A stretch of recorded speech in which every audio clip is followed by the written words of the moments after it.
Hello students, स्वागत है आप सभी का एक और नई वीडियो में।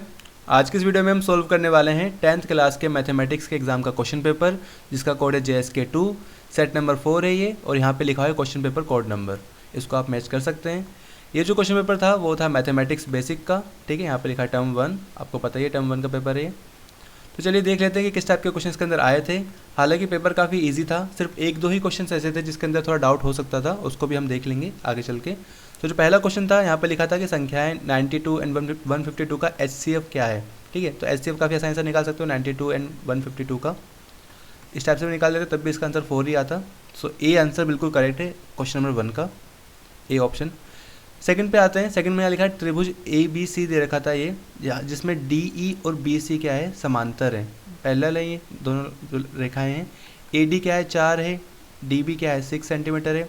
AE कितना है, 5 सेंटीमीटर। हमें EC की लंबाई ज्ञात करनी थी। ये सीधा के सीधा प्री बोर्ड का जो पेपर है उसमें से क्वेश्चन दे दिया गया है, बस वैल्यू चेंज कर दी गई है और कुछ नहीं। तो यहाँ पे EC को आप x मान सकते हैं या तो EC रहने देना। इसके अंदर आप थेल्स प्रमेय का यूज़ कर सकते हैं, थेल्स थ्योरम का। वो क्या होती है, यहाँ पे आप देख सकते हैं कि जो AD बाय DB करेंगे, AD बाय DB वो किसके इक्वल होगा, वो AE बाय EC के इक्वल होगा। यानी कि हम लिख सकते हैं कि 4/6 सिंपल, वो बराबर होगा 5/, हमने इसको x माना है तो उसको x मान लो। क्रॉस मल्टीप्लाई कर देंगे यहाँ पे, तो x को मल्टीप्लाई करेंगे 4 से और 6 को करेंगे 5 से। तो बेसिकली आएगा क्या, x इज इक्वल टू कितना जाएगा, 6 इंटू में 5 डिवाइड में 4। सॉल्व कर देंगे, 2 से कट रहा है, 2 दूनी 4, 2 तिया 6, ऊपर कितना आ गया 15, नीचे कितना आ गया 2, डिवाइड करेंगे तो कितना आएगा 7.5। तो हमारा राइट आंसर जो आएगा वो आएगा 7.5 सेंटीमीटर, जो कि है ऑप्शन सी। तो सेकंड का जो करेक्ट आंसर आएगा वो आएगा सी ऑप्शन, ठीक है। ये इंग्लिश मीडियम में दे रखा है, इसका भी हम वही, इसका आंसर भी सेम ही होगा। पहले का आएगा A 4 सेंटीमीटर और दूसरे का आएगा 7.5 सेंटीमीटर, यानी कि सी ऑप्शन। फिर आते हैं थर्ड क्वेश्चन की तरफ। यहाँ पे लिखा है K का वह मान ज्ञात कीजिए, मतलब हमें वो मान ज्ञात करना जिसके लिए जो दोनों समीकरण है ना, इसका कोई हल नहीं हो। तो कोई हल नहीं हो यानी कि दोनों जो रेखाएं हैं वो क्या है, समांतर है, पैरेलल है। और इसकी कंडीशन क्या होती है, इसकी कंडीशन होती है A1/A2 बराबर तो होता है B1 और B2 के, पर बराबर नहीं होता C1/C2 के। तो यहाँ से हम इसकी वैल्यू निकाल सकते हैं। इसको A1, इसको B1, इसको C1, इसको A2, इसको B2 और इसको C2 मानकर। तो अगर हम A1/A2 करें तो A1 की जगह यहाँ पे कितना है, 1 है। सो 1/A2 कितना है यहाँ पे 2, सो 1/2 आ जाएगा इधर। वो बराबर होगा B1/B2 के। तो B1 कितना है यहाँ पे B1 कितना है 1 है, और B2 कितना है यहाँ पे K है। सो बेसिकली K की जो वैल्यू निकल के आएगी क्रॉस मल्टीप्लाई करने के बाद वो आएगी 2, ठीक है। K को 1 से मल्टीप्लाई करेंगे तो K आ जाएगा, और 1 को 2 से करेंगे तो आएगा 2। सो जो राइट आंसर आएगा थर्ड का वो आएगा B ऑप्शन। आगे बढ़ते क्वेश्चन नंबर 4 की तरफ। यहाँ पे लिखा है tan square 45 minus cos square 60 degree का मान क्या है। अब पहले तो आपको वैल्यू पता होना चाहिए। tan 45 की जो वैल्यू होती है वो होती है 1, और cos 60 की जो वैल्यू होती है वो होती है 1/2, ठीक है। तो ये दोनों वैल्यू आपको यहाँ पे रखनी थी। अब आप इनका स्क्वायर भी करना है, तो देखो tan 45 का स्क्वायर करेंगे तो यानी कि 1 का स्क्वायर भी करना पड़ेगा, इसका भी स्क्वायर करना पड़ेगा, और इनको माइनस कर देना है। तो 1 का स्क्वायर 1 आ गया, और 1/2 का स्क्वायर करेंगे तो 1/4 आ जाएगा। इसको माइनस कर देंगे, 4 एकम 4, 4 में से 1 गया तो 3 बचा। तो राइट आंसर जो आएगा वो आएगा 3/4, 3/4। तो जो फोर्थ का राइट आंसर है वो है डी ऑप्शन। आगे बढ़ते क्वेश्चन नंबर 5 की तरफ। यहाँ लिखा है बिंदु x और 1 बिंदुओं 0, 0 और इसके समदूरस्थ है, तो x का मान क्या आएगा। अब यहाँ पे आपको दूरी सूत्र का उपयोग करना था। इसको प्रॉपर तरीके से करने के लिए हम इसको ड्रॉ कर लेते हैं यहाँ पे, मान लो, ठीक है।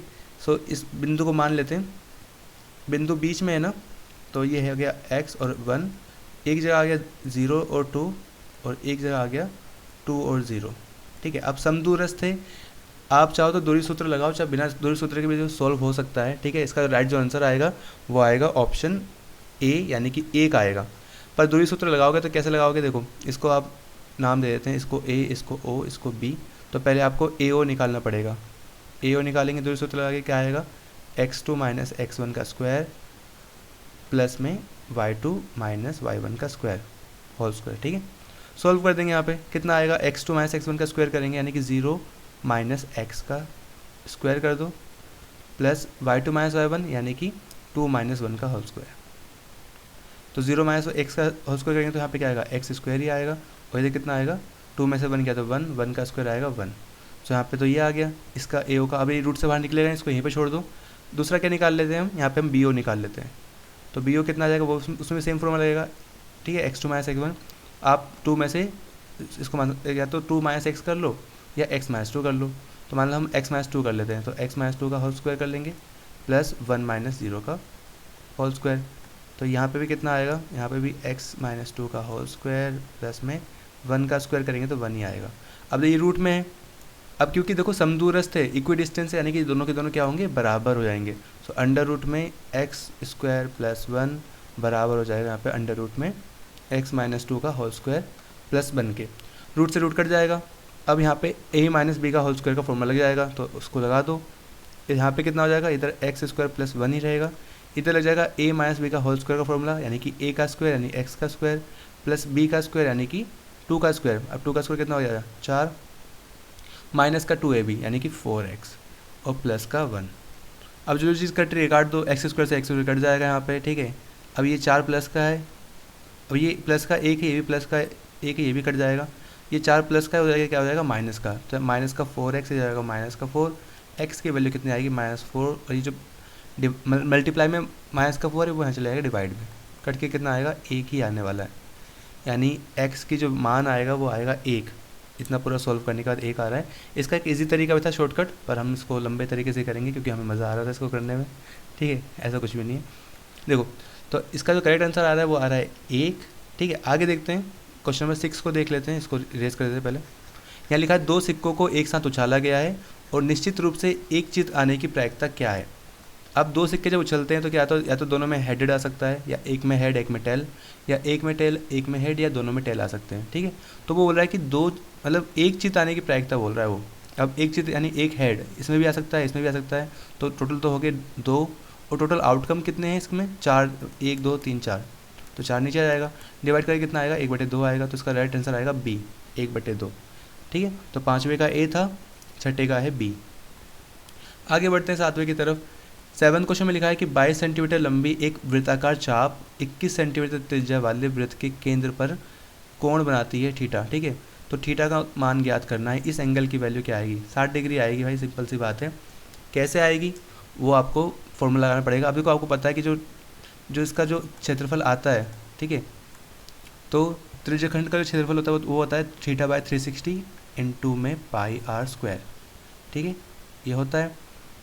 अब क्योंकि उसने क्या कहा है कि अच्छा यहाँ पे चाप दे रखी है ना, तो इसको आपको एंगल वाला फॉर्मूला नहीं लगाना, आपको चाप वाला फॉर्मूला लगाना है, जो क्या होगा θ/360 इंटू में 2πr। इक्वल में कितना रख देंगे, इक्वल में हम रख देंगे, अब हमें चाप की जो लंबाई है, ये पूरी लंबाई दे रखी है 22 सेंटीमीटर, तो इक्वल में यहाँ पे 22 सेंटीमीटर आ जाएगा।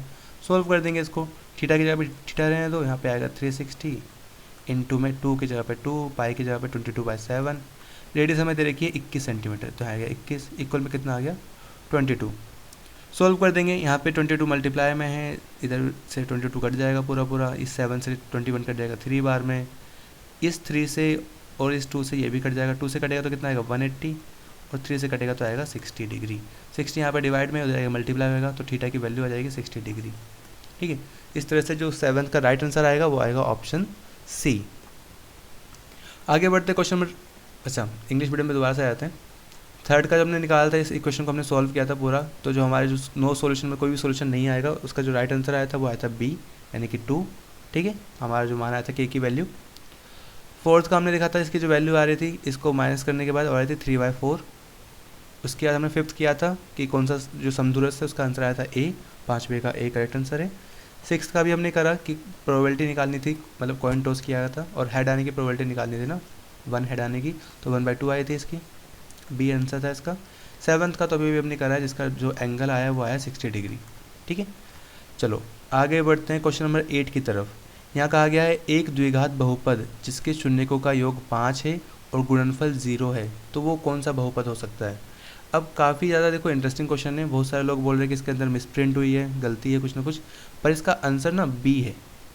अब कैसे है, अगर आप इक्वेशन बनाना चाहोगे तो इक्वेशन बनेगी नहीं, पर इस इक्वेशन को सॉल्व करो ज़रा। 2x को अंदर मल्टीप्लाई करेंगे तो कितना आएगा 2x², और 2x को 5 से मल्टीप्लाई करेंगे तो माइनस से कितना आएगा 10x। अब शून्यकों का योग क्या होता है, अगर आपको पता है शून्यकों का, यानी कि अल्फा प्लस बीटा जो होता है वो होता है -b/a। सोल्व करके देखो जरा, हमें ऑलरेडी दे रखा है शून्य का योग कितना 5 दे रखा है ना। इस इक्वेशन के लिए सॉल्व करेंगे तो माइनस की जगह माइनस लगा दिया। बी की वैल्यू कितनी होती है जो एक्स के साथ में होता है, यानी कि माइनस का 10, और ए कितना हमारे पास 2, माइनस से माइनस कट गया, 2 से कट जाएगा 10 कितने बार में 5 बार में, तो 5 आ रहा है, तो शून्य का योग 5 तो आ रहा है इस इक्वेशन के अंदर। ठीक है, अब गुणनफल क्या होता है सी बाय ए, यानी अल्फा इंटू बीटा जो होता है वो होता है सी बाय ए। अब सी तो यहाँ पे कुछ है नहीं, यानी सी क्या है 0, ए कितना है 2, तो ए कितना आ रहा है 0 आ रहा है। तो देखो ये बिल्कुल सेटिस्फाई कर रहा है, यानी ये जो इक्वेशन है वो उसके जो योग है, गुणनफलों का जो योग है वो भी 5 आ रहा है, और जो शून्यकों का योग है वो भी 5 आ रहा है, और शून्यकों का जो गुणनफल है वो 0 आ रहा है, यानी कि ये वाली इक्वेशन सेटिस्फाई कर रही है।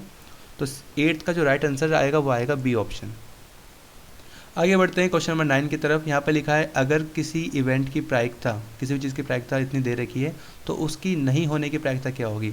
तो नहीं होने की प्रायिकता के लिए आपको पता है उसको 1 से माइनस कर देना है, तो 1 में से इसको माइनस कर दो, 1 में से 0.65 को माइनस कर दो, तो जो आंसर आएगा वो आएगा 0.35। ठीक है, माइनस करना तो आता है ना, पॉइंट वाला, पॉइंट लगा के यहाँ पर 2 0 लगा दो, इधर आएगा 0.65 और फिर माइनस करेंगे तो यहाँ पे आएगा 0.35। ठीक है, तो 9th का जो राइट आंसर है वो है डी ऑप्शन। 10th का दिया गया है यहाँ पे, ये तो बिल्कुल मतलब उसी में से आया है, मतलब सैम्पल पेपर में से भी आया है, और जो प्री बोर्ड की क्वेश्चन पेपर था उसमें भी ये सेम क्वेश्चन दे रखा था। यहाँ पर डी ई एफ और पी क्यू आर ये क्या है, समरूप त्रिभुज है। ई एफ यानी एक जो भुजा है वो क्यू आर के जो उसका जो अनुपात है वो 3:2 दे रखा है, तो उनके क्षेत्रफलों का अनुपात कितना होगा। कुल मिला के हम क्या जो भुजाएं होती हैं उनका स्क्वायर कर देते हैं। 3 का स्क्वायर करेंगे तो कितना आ जाएगा 9, और 2 का स्क्वायर करेंगे तो कितना आ जाएगा 4, तो 9:4 आएगा राइट आंसर, जो कि है ऑप्शन डी। आगे बढ़ते क्वेश्चन नंबर 11 की तरफ। यहाँ पे कहा गया है कि द्विघात बहुपद इसके शून्यक क्या है। अब शून्यक निकालने के लिए यानी कि इसको हमें सॉल्व करना पड़ेगा। चलो सॉल्व कर लेते हैं यहाँ पे फटाफट से। x² - 5x + 6 है। सॉल्व करने का तरीका क्या होता है, जो x² के साथ में जो नंबर होता है इसको मल्टीप्लाई कर देते हैं लास्ट वाले नंबर से, तो 1 को 6 से मल्टीप्लाई करेंगे आएगा 6। 6 के ऐसे फैक्टर्स करने हैं, ऐसे गुणनखंड करने हैं जिनको जोड़ने पर 5 आ जाए, ठीक है, और मल्टीप्लाई करने पर 6 आए, तो 3 × 6, मल्टीप्लाई करने पर 6 आ रहा है और जोड़ने पर 5 आ रहा है। ये जो साइन होता है पहला वाला साइन वो बड़े नंबर पर लगता है, तो बड़ा नंबर क्या है 3, और इन दोनों को मल्टीप्लाई करके लगता है छोटे नंबर पे, तो माइनस प्लस हो गया माइनस, तो वो आ गया इस पे। यहाँ पे x लगा दो दोनों के साथ, सॉल्व हो जाएगा।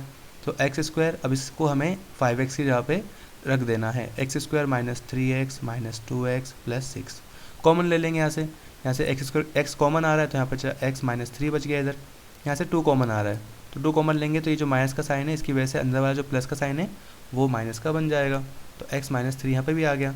जब ब्रैकेट के अंदर सेम नंबर आ जाते हैं तो यानी आंसर हमारा ठीक है, तो आ गया x - 2 और आ गया x - 3, यानी जो 2 बार होता है उसको एक बार लिख लेते हैं। तो हमारा जो शून्यक आएंगे वो क्या आएगा, x = 2 आ जाएगा, इस तरफ जाके माइनस का प्लस का हो जाएगा, और x = 3 आ जाएगा। तो जो करेक्ट आंसर है वो हमारा, वो दोनों ही प्लस के नंबर आ रहे हैं, यानी कि सी आंसर, सी ऑप्शन बिल्कुल करेक्ट है हमारा आंसर 11 क्वेश्चन का। ठीक है, आगे है क्वेश्चन नंबर 12। यहाँ पर इसका दशमलव प्रसाद किस टाइप का होगा। अब देखो ये नंबर 3 से डिवाइड हो रहा है, तो यहीं से डिवाइड करो तो 3 × 3, 3 से ये कट रहा है ऊपर, ठीक है, 3 × 3 और 3 × 27 19 आ गया, तो आ गया 19/100। अब 2 0 कटेंगे तो ऊपर 2 के बाद पॉइंट आ जाएगा, तो आंसर कितना आ गया 0.19। अब ये क्या है, अशांत एवं अनावर्ती है। अब भाई अशांत तो है नहीं, तो शांत हो चुका है, तो ये तो ऑप्शन हो ही सकता। ये बोला 2 दशमलव स्थानों के बाद शांत हो रहा है, हाँ 2 दशमलव स्थानों के बाद शांत हो रहा है, तो ये बिल्कुल करेक्ट ऑप्शन है, ऑप्शन बी बिल्कुल करेक्ट आंसर है क्वेश्चन नंबर 12 का। इसको फटाफट से इंग्लिश मीडियम में भी देख लेते हैं। हमने अभी देखा है कि जो जीरोस थे वो बी ऑप्शन बिल्कुल करेक्ट था, इसके जो जीरो मतलब जो पहले क्वेश्चन नंबर 8 का बी ऑप्शन सही है। 9th का हमने देखा कि इसको माइनस करने पे हमारा कितना आ रहा था, यही नंबर आ रहा था 0.35, तो करेक्ट आंसर क्या था डी। 10th का देख लेते हैं फटाफट से। यहाँ पे जो बोला था इसका हमें स्क्वायर करना था, तो 9:4 आएगा। 11th का हमें जीरोस फाइंड करने थे, तो आए थे 2 और 3। और 12th का हमने देखा कि इसका जो राइट आंसर आएगा वो आएगा B option, terminating decimal expansion after 2 places of decimals. ठीक है, आगे बढ़ते हैं क्वेश्चन नंबर 13 की तरफ। यहाँ पे कहा गया था कि एक आयत का परिमाप जिसकी लंबाई l उसकी चौड़ाई b के दुगने से 4 सेंटीमीटर अधिक है 14 सेंटीमीटर है। अब देखो परिमाप दे रखा है ऑलरेडी, तो लंबाई को l और चौड़ाई को b माना हुआ है, तो परिमाप क्या आ जाएगा, परिमाप का फॉर्मूला होता है 2 बाहर होता है और l + b अंदर आता है, तो ये हमें ऑलरेडी परिमाप दे रखा है कितना है 14 सेंटीमीटर। तो देखो पहले इक्वेशन तो ये है 2l + b = 14। अब किस किस में है ये 2l + b 14, ये भी यहाँ पे भी है, यहाँ पे भी है, इसमें नहीं है तो ये तो ऑप्शन हो ही नहीं सकता, इसको तो हटा दो, बाकी ये 3 हो सकते हैं। अब एक चीज़ और दे रखी है, उसने कहा कि जो लंबाई है वो चौड़ाई के दुगने से 4 सेंटीमीटर अधिक है, यानी जो लंबाई है वो चौड़ाई के डबल करने से 4 सेंटीमीटर अधिक है, यानी ये फर्स्ट इक्वेशन ये, सेकंड ये, आप किसी को भी फर्स्ट सेकंड मान सकते हो, कोई ऐसी कोई बात नहीं है। तो किस में आ रहा है, देखो यहाँ पे आ रही है l = 2b + 4, यानी कि जो डी ऑप्शन है वो बिल्कुल करेक्ट है। स्टेटमेंट को ध्यान से पढ़ना होता है कि किस टाइप की मतलब स्टेटमेंट दे रखी है, और उसके बाद इक्वेशन क्या बन सकती है इसकी, उसको थोड़ा सोचना पड़ता है। तो 13 का जो राइट आंसर है वो है डी ऑप्शन। 14 तो काफ़ी इजी बच्चों वाला क्वेश्चन दे रखा था, यहाँ पे कहा था कि इसको किस प्रकार से लिख सकते हैं। तो देखो जब ऊपर बार लगा होता है तो नंबर रिपीट होते हैं, तो 5 2 1 3 2 1 3 ये बार बार रिपीट होता रहेगा। तो जो राइट आंसर है वो है ए। ठीक है, यहाँ पर 2 1 3 2 1 3 बार बार रिपीट हो रहा है। आगे है क्वेश्चन नंबर 15। यहाँ पे कहा गया है बिंदु ये और ये को जोड़ने वाले रेखाखंड बिंदु इसको जिस अनुपात में विभाजित करता है वह क्या है। अब इसको सॉल्व करने का जो इजी तरीका है, देखो हमें अनुपात निकालना है, तो इजी तरीका यही है कि इसको ना अगर हम ड्रॉ कर लें यहाँ पर प्लेन के अंदर तो हमारा काम आसान हो जाएगा। तो बिंदु ये दो दे रखे हैं, पहले 4 और 6 दे रखा है। ठीक है, तो 4 और 6 कहाँ है, इधर भी आएगा +4 यहाँ पे, और +4 और +6, मतलब यहाँ पे कहीं पे आएगा 4 और 6, हमने ऐसे गैस कर लिया। ठीक है, और अगला जो बिंदु है वो है 4 और -8, तो 4 यहाँ पे और -8 यहाँ पे आएगा। ठीक है, नीचे की तरफ आएगा -8। ठीक है, और इसको जो जोड़ने वाला रेखाखंड है, ठीक है, और ये बिंदु है 4 और 0, तो ये रहा, ये बिंदु यहीं पे आएगा 4 और 0। तो ये बोला कि किस अनुपात में विभाजित करेगा। अब देखो इसकी लंबाई अगर हम निकालना चाहें तो 4 तो सब में कॉमन है, हमें तो x अक्ष के समांतर दे रखा है ना, सॉरी y अक्ष के समांतर दे रखा है। तो यहाँ से यहाँ तक की जो दूरी है वो है 6, और यहाँ से यहाँ तक की जो दूरी है वो है 8। ठीक है, भले ही नेगेटिव है पर दूरी तो मतलब हमेशा पॉजिटिव ही होती है। तो 6 और 8 दे रखी दूरी, अब इसको अनुपात क्या करेंगे, इसको डिवाइड कर दो, अनुपात आ जाएगा 3 और 4। तो जो अनुपात आया वो आया 3:4, जो कि है बी ऑप्शन। आगे है क्वेश्चन नंबर 16। ये कहा गया था कि निम्न में से क्या अपरिभाषित है। तो जो टेबल आपको अगर अच्छे से लर्न होगी ट्रिग्नोमेट्री वैल्यूज़ की, तो उसमें आपको दिक्कत नहीं आएगी। देखो सेक 0 की जो वैल्यू होती है वो होती है 1, कोसेक 90 की वैल्यू होती है 1, कोट 90 की वैल्यू होती है 0, तो tan 90 की वैल्यू होती है नॉट डिफाइंड, अपरिभाषित, इसकी वैल्यू अपरिभाषित होती है। तो इस ये हमसे ये पूछा गया था कि कौन सी अपरिभाषित है, तो tan 90 की वैल्यू क्या होती है, अपरिभाषित। आगे है क्वेश्चन नंबर 17। यहाँ पे कहा गया था कि दी गई आकृति में एक वृत्त एक अर्धगोले को C पर तथा इसके व्यास AB को O पर स्पर्श करता है। यहाँ पे C पर, यहाँ पर O पर कर रहा है। यदि AB 28 सेंटीमीटर हो तो अंदर बनाए गए वृत्त की त्रिज्या क्या होगी। ये जो अंदर वृत्त बना है इसकी त्रिज्या, ये वाली त्रिज्या क्या होगी, ये निकालना था। यहाँ से आधा कितना है, 28 सेंटीमीटर है। अब ये पूरा व्यास है इसका, मतलब बड़े वाला जो हमें अर्धवृत्त दे रखा है उसका व्यास है, तो उसका आधा करेंगे त्रिज्या आ जाएगी। तो 28 का आधा कितना हो गया, 14। अब ये जो 14 है वो यहाँ से लेके यहाँ तक है, इसकी त्रिज्या है पूरी, तो 14 को आधा करेंगे तो छोटे वाले वृत्त की त्रिज्या आ जाएगी, वो जो आएगी 7। तो जो करेक्ट आंसर आएगा वो आएगा 7 सेंटीमीटर, यानी कि ऑप्शन सी।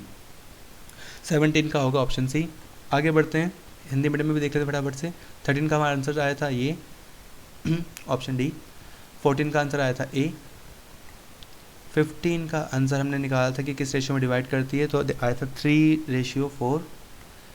16 का हमने देखा था नॉट डिफाइंड किस पे होती है, 10 90 की वैल्यू नॉट डिफाइंड होती है। 17 का हमने अभी निकाला है, जो कि है 7 सेंटीमीटर रेडियस स्मॉल सर्कल की, इनर सर्कल की। ठीक, फिर है क्वेश्चन नंबर 18। देख लेते हैं यहाँ पे किस टाइप का क्वेश्चन पूछा गया था। यहाँ पे लिखा है कि त्रिभुज OAB के शीर्ष, यहाँ पे स्टेटमेंट जो भी दे रखी है पर नीचे समझा भी, मतलब फिगर दे रखी है तो कोई दिक्कत वाली बात नहीं है, फिगर देख लेते हैं। यही पूरा जो B का जो निर्देशांक है वो है 0 और 6, A का है 4 और 0। हमसे पूछा गया है, उसने बोला कि AD की लंबाई क्या है। अब AD तो ये रही, AD की लंबाई तब निकलेगी जब हमें यहाँ पे OA की लंबाई पता हो। अब OA कितना है, 4, और यहाँ पे OD कितना है, OD के पूरा ये 6 है ऊपर से लेके यहाँ तक, और इसने कहा है कि ये माध्यिका है, माध्यिका मतलब बीच का बिंदु है, तो ये भी 3 हो जाएगा, ये भी 3 हो जाएगा। तो अब यहाँ पर क्या लग सकता है, यहाँ पर पाइथागोरस प्रमेय लग सकती है, पाइथागोरस थ्योरम लगा देंगे। ये हमारा हाइपोटेनस है। अब पाइथागोरस थ्योरम क्या होती है, कर्ण का स्क्वायर बराबर क्या होता है, लंब का स्क्वायर प्लस आधार का स्क्वायर, तो h² = p² + b²। p का स्क्वायर यानी p किसी को मान लो, कोई दिक्कत वाली नहीं। p तो वैसे 3 दे रखा है, तो 3 का स्क्वायर कर दो प्लस 4 का स्क्वायर कर दो, 3 का स्क्वायर हो गया 9, 4 का हो गया 16, जोड़ के कितना आ गया 25। अब h स्क्वायर इक्वल टू 25, तो h की वैल्यू आ जाएगी √25। √25, अब देखो 25 बाहर निकलेगा तो दोनों में हो जाएगा, प्लस का 5 भी आएगा और माइनस का 5 भी आएगा, पर क्योंकि ये दूरी है तो दूरी कभी नेगेटिव नहीं होती, इसलिए जो राइट आंसर आएगा वो प्लस का 5 ही आएगा, यानी कि 5 मात्रक, 5 इकाई। ठीक है, तो जो राइट आंसर है वो है बी ऑप्शन 18 का। 19 देख लेते हैं। यहाँ पे कहा गया है समकोण त्रिभुज पी क्यू आर में क्यू बराबर क्या है 90 डिग्री, यदि पी 45 डिग्री है और tan p minus cos square r का, अच्छा tan p minus cos square r का मान क्या होगा। तो ड्रॉ कर लेते हैं इसको। चलो पहले हम इसको एक जो समकोण त्रिभुज है उसको बना लेते हैं। उसने कहा था कि q 90 डिग्री है, तो यहाँ पे जो है ये q है, इसको p मान सकते हैं और इसको r मान सकते हैं। अब tan जो एंगल p है वो 45 डिग्री, ये कितना है 45 है, तो जो r है वो भी कितना हो जाएगा, वही तो 45 हो जाएगा। ठीक है, तो r भी हमारा 45 हो गया। सोल्व कर देंगे इसको। उसने कहा है कि tan p minus cos square r का जो मान है वो कितना आएगा।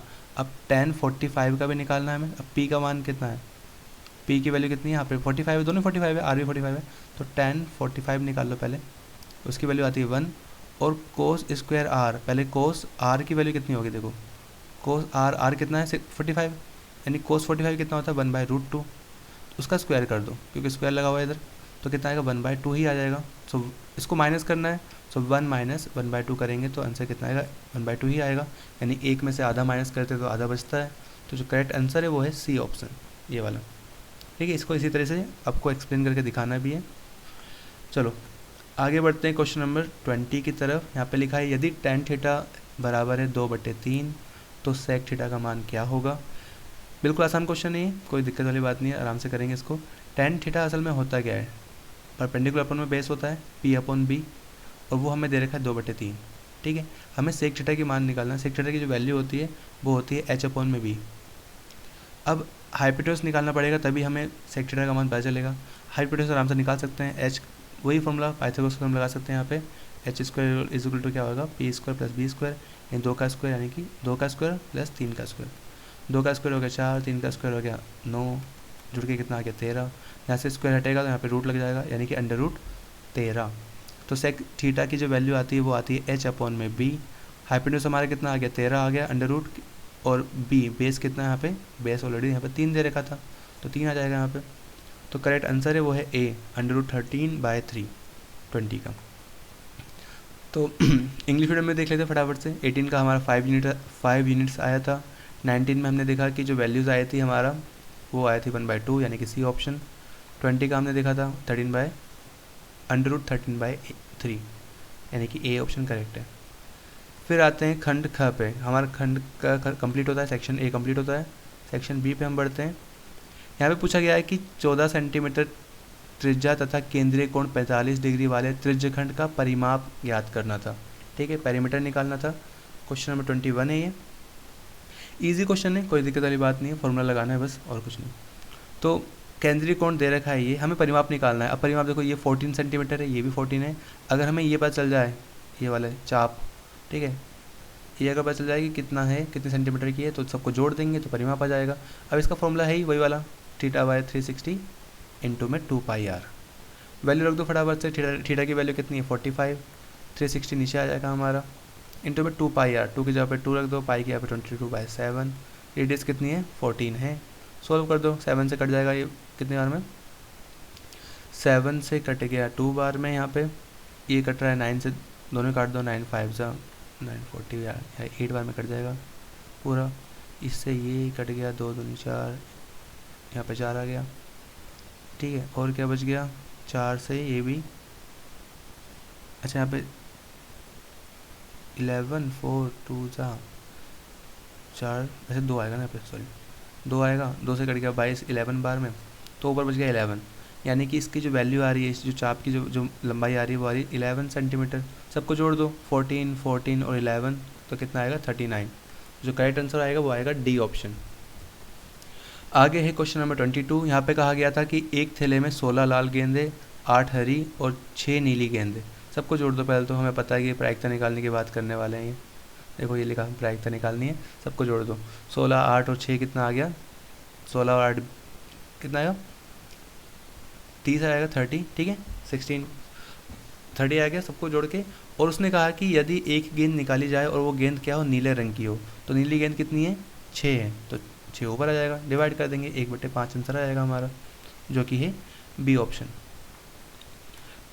23 क्वेश्चन में यहाँ पे कहा गया था कि sine theta minus cos theta is equal to 0 है, तो थीटा का मान क्या होगा। अब मान वही होगा, अगर ऐसा मान रखना जिस पे साइन की वैल्यू भी और कोस की वैल्यू भी सेम हो। तो ऐसे कौन सी वैल्यू है, 45 डिग्री, ठीक है। 45 डिग्री पे साइन थीटा भी कितना होता है, 1/√2 होता है, ठीक है, 1/√2, और कोस थीटा भी क्या होता है, 1/√2। उनको माइनस करेंगे तो 0 ही आएगा, ठीक है। बाकी 30 पे, 90 पे और 0 पे साइन की वैल्यू भी अलग होती है और कोस की वैल्यू भी, मतलब दोनों की वैल्यू आपस में अलग अलग होती है।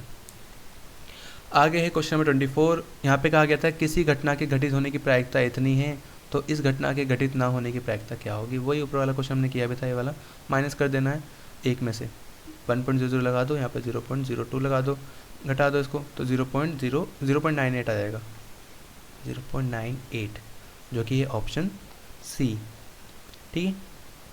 चलो आगे बढ़ते हैं क्वेश्चन नंबर 25 की तरफ। यहाँ पे कहा गया था कि ओ मतलब एक केंद्र है दोनों ही वृत्तों का, और जिनकी त्रिज्याएं 14 सेंटीमीटर और 7 सेंटीमीटर है, तो छायांकित भाग का क्षेत्रफल, ये क्षेत्रफल ज्ञात करना है, ठीक है। ये तो 7th क्लास का क्वेश्चन है, चलो कोई नहीं। देखो ज़रा, इसके अंदर आपको पहले पूरा वृत्त का ही फॉर्मूला लगाना पड़ेगा। अगर इस बड़े वृत्त का जो क्षेत्रफल है उसमें से छोटे वृत्त को क्षेत्रफल को माइनस कर देंगे ना, तो ये वाला बच जाएगा। तो बड़े वृत्त के जो त्रिज्या है उसको हम कैपिटल आर मान लेते हैं, उसको स्मॉल आर, ठीक है। सोल्व कर देंगे तो फॉर्मूला क्या होता है, क्षेत्रफल का पाई आर स्क्वायर होता है। पाई आर स्क्वायर में से क्या करेंगे, छोटा वाला पाई आर स्क्वायर को माइनस करेंगे, पाई को कॉमन ले लो, ठीक है। पाई कॉमन ले लिया हमने, यानी कि हमें आर का स्क्वायर माइनस आर का स्क्वायर कर देना है। पाई की वैल्यू कितनी है, 22/7, यहाँ पे रख दो। आर का स्क्वायर यानी कि पहले 14 का स्क्वायर करना है, माइनस 7 का स्क्वायर करना है, यहाँ पे कर देंगे। सोल्व करेंगे इसको फटाफट से, तो इसको 22/7 यहाँ पे आ गया, और यहाँ पे 14 का स्क्वायर करेंगे, जो कि आएगा 196, तो यहाँ पे आ जाएगा 196, माइनस 7 का स्क्वायर कितना आ जाएगा, यहाँ पे 49, माइनस कर देंगे इन दोनों को, 22/7 यहाँ पे आएगा, माइनस करने के बाद 147, 7 से कट जाएगा ये, 7 दूनी 14, 7 एकम 7, 21, तो 22 और 21 को वापस में मल्टीप्लाई कर देंगे, तो हमारा क्या आ जाएगा, छायांकित भाग का क्षेत्रफल आ जाएगा। इसको मल्टीप्लाई कर दो, मल्टीप्लाई करने के बाद कितना आएगा, 462 आने वाला है, यानी कि जो करेक्ट आंसर होगा वो होगा ऑप्शन ए 25 का। इंग्लिश मीडियम में भी फटाफट से देख लेते हैं। 21 का जो आंसर आया था सेक्शन बी का, हमने जो मतलब परिमाप निकाला था, पैरामीटर निकाला था, वो आया था 39, यानी कि डी ऑप्शन। 22 का हमने निकाला था, जो वॉल निकाली उसका जो वैल्यू आई थी वो आया था बी, यानी कि 1/5। 23 की वैल्यू आई थी बी 45 डिग्री। 24 की वैल्यू आई थी हमारे पास सी 0.98। 25 का क्षेत्रफल हमने एरिया हमने अभी निकाला है, वो आया ए, यानी कि 462 सेंटीमीटर स्क्वायर। फिर बढ़ते हैं आगे क्वेश्चन नंबर 26 की तरफ। यहाँ पे कहा गया था कि इसका सरलतम रूप क्या है, इसको बिल्कुल सॉल्व करके सिंपलेस्ट फॉर्म क्या आएगी हमें वो बताई थी। काफ़ी सिंपल क्वेश्चन है ये भी, इसको इससे मल्टीप्लाई मतलब एलसीएम लेके सॉल्व करना पड़ेगा। अब इन दोनों का एलसीएम लेंगे तो क्या करेंगे, इन दोनों को मल्टीप्लाई करना पड़ेगा हमें। तो नीचे कितना आ जाएगा, 1 + sin थीटा, और यहाँ पे आ जाएगा 1 - sin थीटा। अब ये 1 - sin थीटा ऊपर चले जाएगा यहाँ पे, तो 1 - sin थीटा ऊपर, प्लस में 1 + sin थीटा ऊपर आ जाएगा यहाँ पे।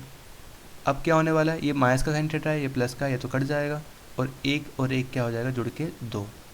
नीचे कितना आ जाएगा, नीचे फॉर्मूला जाएगा a + b और a - b का फॉर्मूला। a + b और a - b का फॉर्मूला क्या होता है, a² - b²। तो a का स्क्वायर यानी कि 1 का स्क्वायर माइनस b² यानी कि साइन स्क्वायर थीटा। सो 1 - साइन स्क्वायर थीटा जो होता है वो होता है कोस स्क्वायर थीटा। तो नीचे तो आएगा, इस पूरे की जगह पे आ जाएगा कोस स्क्वायर थीटा, यानी 2 डिवाइड में आ जाएगा कोस स्क्वायर थीटा। पर यहाँ पर कहीं पे भी कोस स्क्वायर थीटा डिवाइड में है नहीं, यहाँ पर है पर ऊपर है। तो कोस स्क्वायर थीटा जब ऊपर जाता है ना तो चेंज हो जाता है सेक में, ठीक है। यानी कि 1/cos क्या होता है, सेक होता है। तो ऊपर जाएगा क्या हो जाएगा, 2 sec स्क्वायर थीटा, यानी जो राइट आंसर आएगा वो आएगा डी ऑप्शन, ठीक है। तो इसके बाद आगे बढ़ते हैं क्वेश्चन नंबर 27 पे। यहाँ कहा गया था रेखाखंड ए बी जिसके शीर्ष बिंदु ये दे रखे हैं 2 को मूल बिंदु जिस अनुपात में विभाजित करता है वह अनुपात क्या है। अनुपात इसको सोल्व करने के 2 अलग अलग तरीके हैं। हम देख लेते हैं फटाफट से इसको। अगर हम ड्रॉ करके सॉल्व करें, मतलब अगर कार्टेशियन प्लेन पे ड्रॉ करें तब भी आंसर आ जाएगा हमारा, ठीक है। और अगर डायरेक्ट करना चाहें, मतलब डिस्टेंस फॉर्मूला से हम करना चाहें तो उससे भी निकल जाएगा, ठीक है।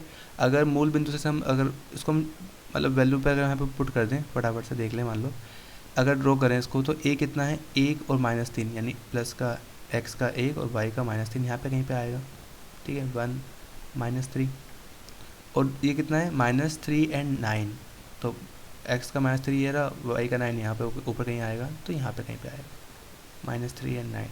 इसके जो रेखा है वो मतलब जाहिर सी बात है, उसने कहा था कि मूल बिंदु से होकर गुजरेगी, तो ये रहा मूल बिंदु यहाँ पे 0 0। हमें क्या पता लगाना था, बस हमें ये दूरी लगानी पता कि ये दूरी कितनी है। अगर ये दूरी डिस्टेंस पता लग जाए हमें तो हमारा काम हो जाए। तो डिस्टेंस पता लगाने का एक तरीका है कि इसको मिला दो इस टाइप से, ठीक है, और यहाँ पे लगा दो पाइथागोरस प्रमेय, क्योंकि यहाँ से यहाँ तक की दूरी हमें पता है। यहाँ से यहाँ तक कितना दे रखा है 3, ठीक है, और यहाँ से लेके ऊपर तक पता है हमें 9, ठीक है। तो ये वाली वैल्यू आराम से आ जाएगी। उसी तरह से हम यहाँ पे भी कर सकते हैं, इसको भी इस तरीके से हम निकाल सकते हैं, इसकी वैल्यू भी आराम से आ जाएगी। और डिवाइड करने के बाद जो हमारी वैल्यू आने वाली है वो आएगी 1, जो आंसर आएगा हमारा वो आएगा 1:3, ठीक है। इस तरीके से इसका आंसर आराम से हम निकाल सकते हैं। या चाहो तो आप दूरी सूत्र लगा सकते हो यहाँ पे, x2 - x1 अपॉन में x2 - x1 का स्क्वायर प्लस में y2 - y1 का स्क्वायर लगा दोगे, उससे भी आंसर आ जाएगा, जैसे हमने एक ऊपर क्वेश्चन कर रखा है। तो ये दोनों तरीके से हो सकता है, जो भी तरीका आपको सूटेबल लगे आप वो इसमें अप्लाई कर सकते हैं। तो 27 का जो राइट आंसर निकल के आएगा वो आएगा बी ऑप्शन, ठीक है।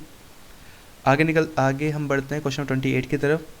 यहाँ पे कहा गया है बिंदु ए बी को जोड़ने वाला रेखाखंड का लंब समद्विभाजक बिंदु 0 और k से होकर गुजरता है, तो k का मान क्या हो सकता है।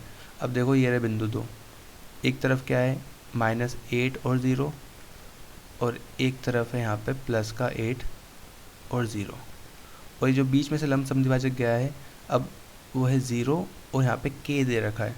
अब k का मान क्या क्या हो सकता है। अब k की वैल्यू याद रखना 0 0 भी हो सकती है, क्योंकि देखो k तो y है, ये पॉइंट अगर ऊपर भी होगा तब भी ये क्या इसी लाइन से होकर गुजरेगा, ये पॉइंट नीचे होगा या माइनस में होगा तब भी, तो k की वैल्यू कुछ भी हो सकती है, प्लस का 1 2 3 0 कुछ भी, माइनस में भी हो सकती है। तो इसका जो राइट आंसर निकल के आएगा, यानी k का जो मान निकल के आएगा वो आएगा कोई भी वास्तविक संख्या, ठीक है, कोई भी रियल नंबर होगा तो वो क्या k का मान हो सकता है, ठीक है। सो जो राइट आंसर है वो है सी 28 का। 29 को बोला था कि सही कथन चुनिए, तो इसमें पहला कथन ही बिल्कुल सही है कि दो सर्वांगसम आकृतियाँ हमेशा समरूप होती हैं, ठीक है। जो चैप्टर आपको समरूपता चैप्टर पढ़ाया था, मतलब पढ़ाया जाता है एनसीईआरटी में, उसमें ये लिखा होता है कि जो भी सर्वांगसम आकृतियाँ होती हैं वो हमेशा समरूप भी होती हैं। तो 29 का ये कथन बिल्कुल सही है, पहला वाली। 30 को देख लेते हैं। यहाँ पे कहा गया था कि रेखिक युग्म x = -5 और y = 6 का हल क्या है। अब इसका हल क्या है, देखो अगर x = -5 दे रखा है तो -5 तो इस तरफ आता है, एक से एक लाइन जाएगी, और y बराबर कितना है 6, तो y = 6 यहाँ पे आता है, तो ऐसी एक लाइन जाएगी। जहाँ पे दोनों कट करेंगे वही क्या होगा, इसका हल होगा। तो x को कहाँ पे, मतलब अगर हम देखें कि x के कितने पे आ रहा है ये, तो -5 पे ही आ रहा है, और y के 6 पे ही आ रहा है, तो जो राइट आंसर होगा वो a ही होगा, यानी -5 एंड 6। आगे बढ़ते हैं क्वेश्चन नंबर 26 की तरफ। यहाँ पे कहा है कि इसको, मतलब वही 26 मतलब इंग्लिश मीडियम में, इसका राइट आंसर हमने देख लिया हिंदी मीडियम में, इसका राइट आंसर क्या है सर, डी। 27 का भी हमने निकाल लिया है, इसका जो रेशियो आएगा, जो ओरिजिन डिवाइड करेगा वो 1:3 में करेगा 27 को। 28 का हमने देखा जो आया था सी, एनी रियल नंबर। 29 का आया था हमारा 2 congruent figures are always similar, ठीक है, यानी कि ए ऑप्शन सही था। 30 का भी हमने देखा, उसका आंसर है ए, -5 एंड 6। आगे बढ़ते हैं क्वेश्चन नंबर 31 की तरफ। यहाँ पे कहा गया है कि 3 मात्रक त्रिज्या वाला एक वृत्त है। अब देखो 3 मात्रक त्रिज्या यानी उसकी जो त्रिज्या की लंबाई है वो 3 मात्रक है, और वो केंद्र पर बनाया गया है। तो सिंपल सा मान लो ये रहा केंद्र 0 0, यहाँ पर एक वृत्त बनाया गया है इस टाइप से, तो उसकी जो लंबाई जो त्रिज्या है वो 3 है, तो यहाँ भी 3 होगी, यहाँ भी 3, यहाँ भी 3, यहाँ भी 3। तो वो बोले कि कौन सा बिंदु वृत्त के बाहर स्थित है, तो इसका राइट आंसर होगा ये डी। कैसे, देखो x के 3 पे जब जाओगे तो x का 3 तो ये रहा, और y का +1, मतलब y का 1 ऊपर जाएगा, तो पॉइंट यहाँ पे कहीं पे आना चाहिए, और ये पॉइंट कहाँ लाई कर रहा है, आउटसाइड द सर्कल। तो जो करेक्ट आंसर है वो है डी। उसने कहा था कि कौन सा बिंदु वृत्त के बाहर स्थित है, तो ये वाला। बाकी सारे बिंदु देखो ज़रा, -1 और -1 अगर हम देखें तो x का -1 कहाँ आ जाएगा, इधर, और y का -1 इधर, तो पॉइंट अंदर आएगा ये वाला भी। बाकी सारे ही बिंदु या तो पॉइंट के अंदर आएंगे, सॉरी सर्कल के अंदर आएंगे या सर्कल के ऊपर आएंगे, ठीक है। बस यही जो बिंदु है वो सर्कल के बाहर मतलब स्थित है। 32 को देख लेते हैं। यहाँ पे कहा था कि k के किस मान के लिए रैखिक युग्म इसके और इसके अपरिमित रूप से अनेक हल हैं। अब अपरिमित रूप से अनेक हल तब होते हैं जब दोनों की दोनों रेखाएं क्या हों, एक दूसरे के ऊपर हो, संपाती रेखाएं हों, ठीक है, कोइंसिडेंस लाइन हो, कोलिनियर लाइंस।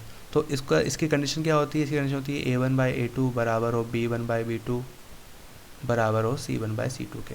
तो आप कैसी भी तरह से इसका निकाल सकते हो। अब मान लो इसको हम a1 वही a1 b1 और c1, इसको a2 b2 और c2 मान सकते हैं। सो a1/a2 करेंगे तो आएगा 3/k बराबर है वो b1/b2 के, यानी कि 5/15।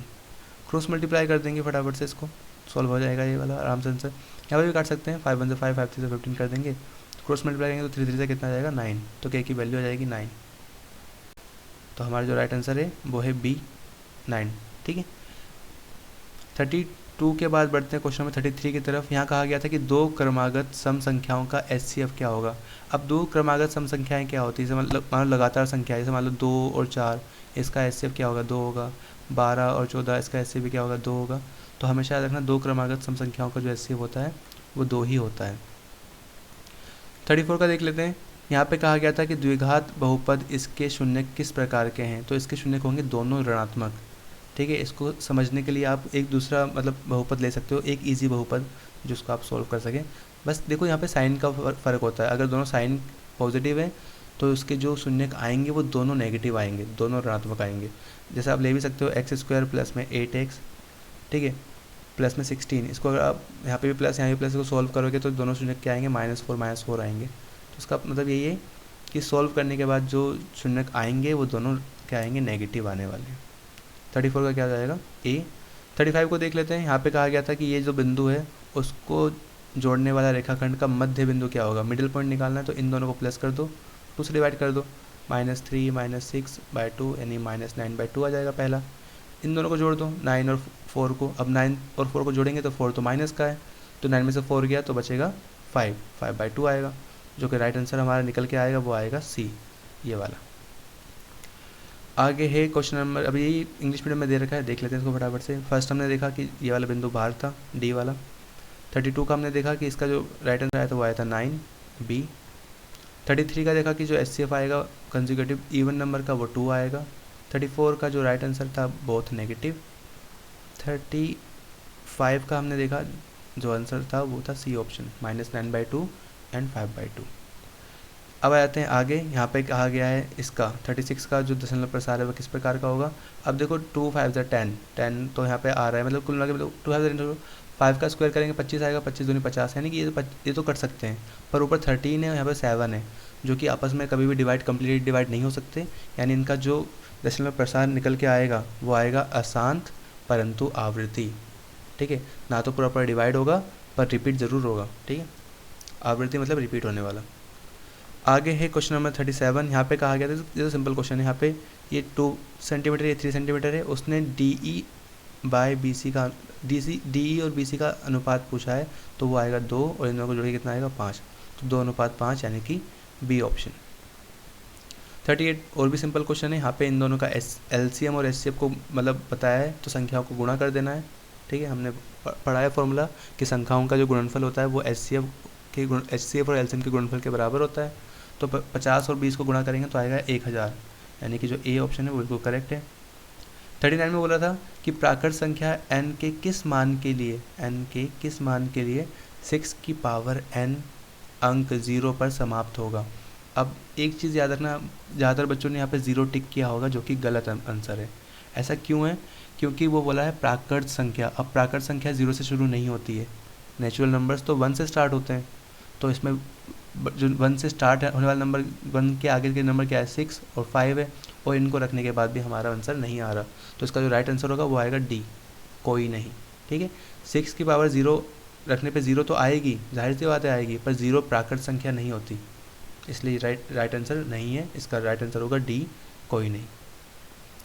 40 को देख लेते हैं। यहाँ पे 1 + tan² a और 1 - sin a, 1 one plus sign है, वन माइनस साइन है दे रखा है, काफ़ी इजी क्वेश्चन है। 1 + tan² जो होता है वो होता है sec² है, ठीक है। और हमने अभी ऊपर किया था 1 + sin है और 1 - sin है को सॉल्व किया था, तो हमारे कितना आया था cos² a आया था, ठीक है। क्योंकि यहाँ पे क्या लगेगा a + b और a - b का फॉर्मूला जाएगा तो आएगा cos² a। तो sec² नीचे चले जाएगा तो क्या बन जाएगा cos² a बन जाएगा। सो cos² a divide by cos² a cut के कितना जाएगा 1। तो जो राइट आंसर आएगा वो आएगा बी ऑप्शन 40 का। इंग्लिश मीडियम में देख रहे थे फटाफट से। 36 का जो राइट आंसर आया था वो आया था नॉन टर्मिनेटिंग बट रिपीटिंग।